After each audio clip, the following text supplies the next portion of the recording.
Una de las preocupaciones más frecuentes de los padres es cuando les dicen que sus hijos tienen mocos en los oídos. Algún día tienen fiebre, van a urgencias, les miran los oídos y les dicen su niño tiene mocos en los oídos. Y a veces relacionan esto con la fiebre o les dicen que tienen otitis, una infección en los oídos.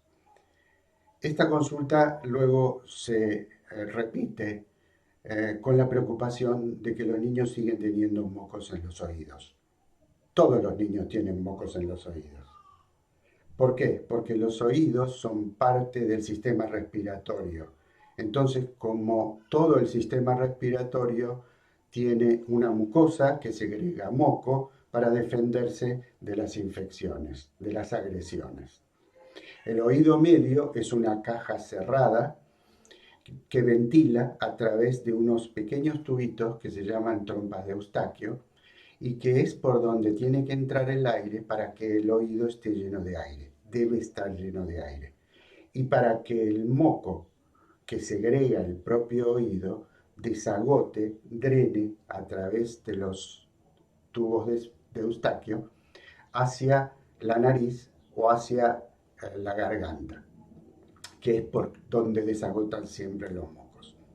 Lo que ocurre es que cuando hay mucha secreción mucosa, por ejemplo en los niños más pequeños que tienen catarros con mucha frecuencia, ese moco se acumula y a veces los tubos, las trompas de Eustaquio no dan abasto para drenar. Entonces ese moco aumenta en la cámara timpánica, en el oído medio. Pero además de haber mucha secreción mucosa, puede ocurrir que las trompas no estén bien abiertas, que estén obstruidas por el mismo moco, obstruidas porque están inflamadas. No se olviden que son parte del aparato respiratorio, por lo tanto se pueden inflamar igual que se inflama la nariz o la garganta o los bronquios. Entonces esas trompas al estar inflamadas no dejan pasar el líquido y el aire. Ahí es cuando se acumula mucho el moco en los oídos. Si eso ocurre durante mucho tiempo, es decir, que no hay ventilación adecuada dentro de la caja del oído medio, entonces ocurre lo que ocurre siempre en un lugar cerrado donde no hay ventilación. Pues aquí hay acumulación de moco, no hay ventilación, entonces se favorece el desarrollo de bacterias. Ahí sí es cuando se puede producir las otitis, las infecciones. ¿Qué hay que hacer? ¿Cómo hay que tratarlos? Bueno, en general, controlarlos. Todos los pediatras, cuando miramos los oídos, vemos alguna vez que puede haber más o menor cantidad de mocos en los oídos. En los niños más pequeños, menores de 2 años, prácticamente siempre va a haber alguna cantidad de moco. Pero si ese niño tiene infecciones a repetición, es decir, por ejemplo, hace 3 otitis constatadas, infecciones constatadas, o que hay supuración en el oído, más 3 o más otitis en un año, o que en los mayores de 3 años constatamos que oyen menos, que tienen una menor audición. En los mayores de 3 años podemos ya hacer estudios de audiometría y hay niveles en los que aconsejamos el tratamiento quirúrgico.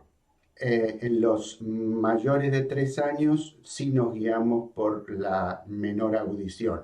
Lo que sienten estos niños es como si tuvieran la cabeza dentro del agua o como si tuvieran tapones en los oídos.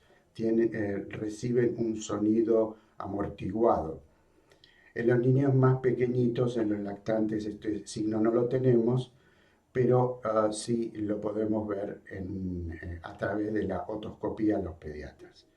Entonces, lo que hay que hacer es esperar, controlando y mirando periódicamente el nivel de ese moco.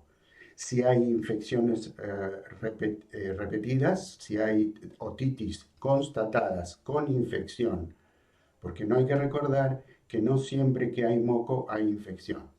Pero si hay otitis constatadas, entonces remitirlo al otorrino, al especialista, para ver si es necesario la cirugía. Este es un método que coloca un pequeño dedalito de silicona o de nylon que se pone en el tímpano. Lo que no se puede hacer a través de la trompa de Eustaquio, que es entrar el aire y drenar el líquido, se hace a través de los drenajes, es decir, de afuera hacia adentro, para permitir que entre el aire. Esos drenajes, también llamados diábolos, quedan un tiempo, luego se caen, hacen su trabajo y luego se caen. Y hay que seguir controlándolo. Pero en el fondo lo que hay que hacer es esperar que el cráneo crezca, que las cavidades aéreas crezcan. El cráneo está lleno de cámaras de aire que tienen que crecer, dejar entrar el aire, para que esos oídos empiecen a ventilar de forma adecuada.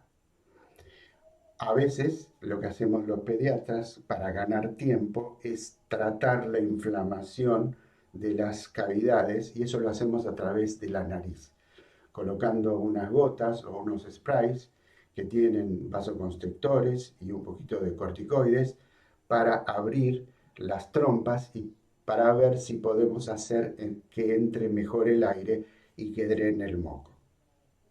Por lo tanto, los mocos en los oídos son un fenómeno normal. Depende de la cantidad, depende de si van acompañados de infección o no, y depende de si hay disminución de la audición o no.